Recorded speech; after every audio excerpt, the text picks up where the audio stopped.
The 2026 U.S. Senate elections are a crucial battle for control of the chamber.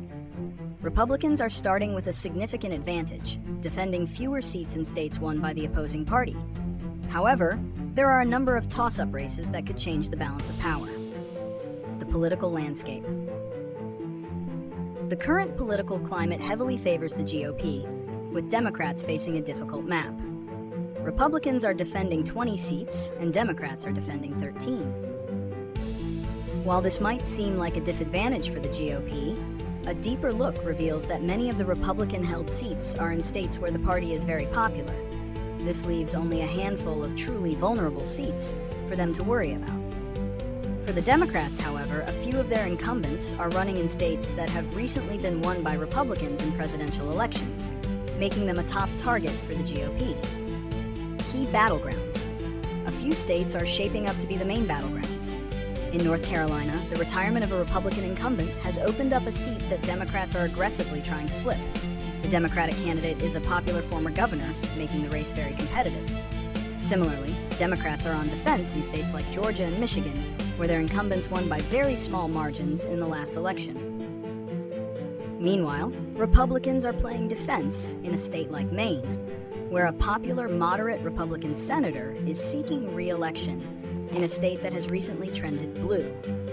These states, among others, will be where the majority of the money and campaign efforts are spent, and their outcomes will be decisive in determining which party controls the Senate. The 2026 U.S. Senate elections are a high-stakes affair for several key reasons, including the electoral map's partisan imbalance, the impact of retirements, and the influence of the national political environment. These factors combine to create a challenging but potentially promising path for both parties to gain control of the Senate. The electoral map's partisan skew. The primary reason for the intense focus on the 2026 Senate races is the lopsided electoral map. Republicans are defending a greater number of seats than Democrats, 22 to 13.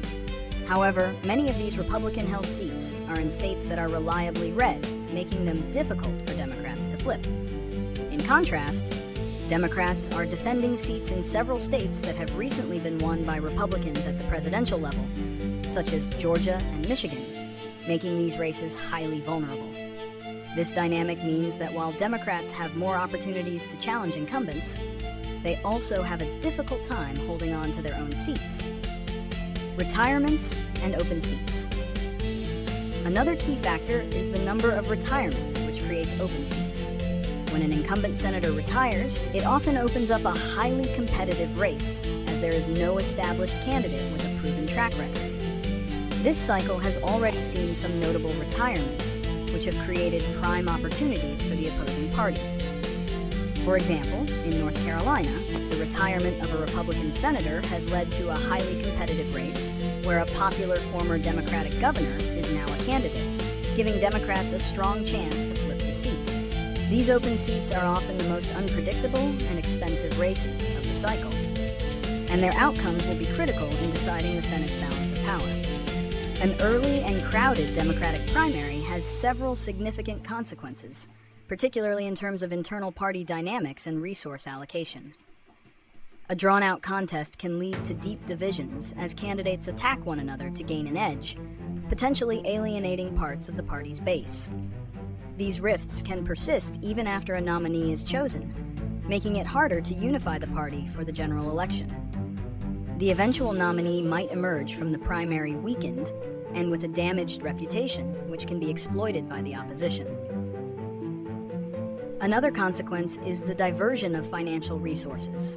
An early start to the primary means that potential candidates spend a great deal of money on campaigning, fundraising, and building their organizations long before the official primary season. This spending could be better utilized during the general election, where the party will face a united Republican front.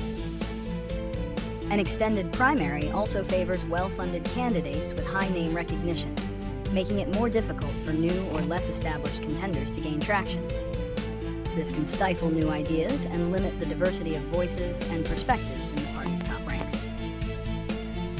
One potential solution to the issues of an early and crowded primary is for the Democratic Party's leadership to take a more strategic and unified approach. While they can't stop individuals from running, they can create a framework that promotes a more productive and civil primary debate. This could include organizing issue-specific town halls or debates that force candidates to present detailed policy positions, rather than just engaging in personal attacks. The party leadership can also use their influence to emphasize the importance of party unity and shared goals, which can help to prevent the divisions that often linger after a competitive primary. Another significant solution is to reform the primary system itself, with ranked choice voting being a popular option. In a traditional primary, a candidate can win with a simple plurality of votes, which may not represent a majority of the electorate. Ranked choice voting allows voters to rank candidates in order of preference. If no candidate receives a majority of first-place votes, the candidate with the fewest votes is eliminated, and their votes are redistributed to the voter's second choice. This process continues until one candidate has a majority, ensuring the nominee has broad support. Ranked choice voting could encourage more civil campaigning, as candidates would need to appeal to their opponents' voters to earn second and third place rankings. And it could also help to avoid a nominee who is popular with only a small, specific part of the party.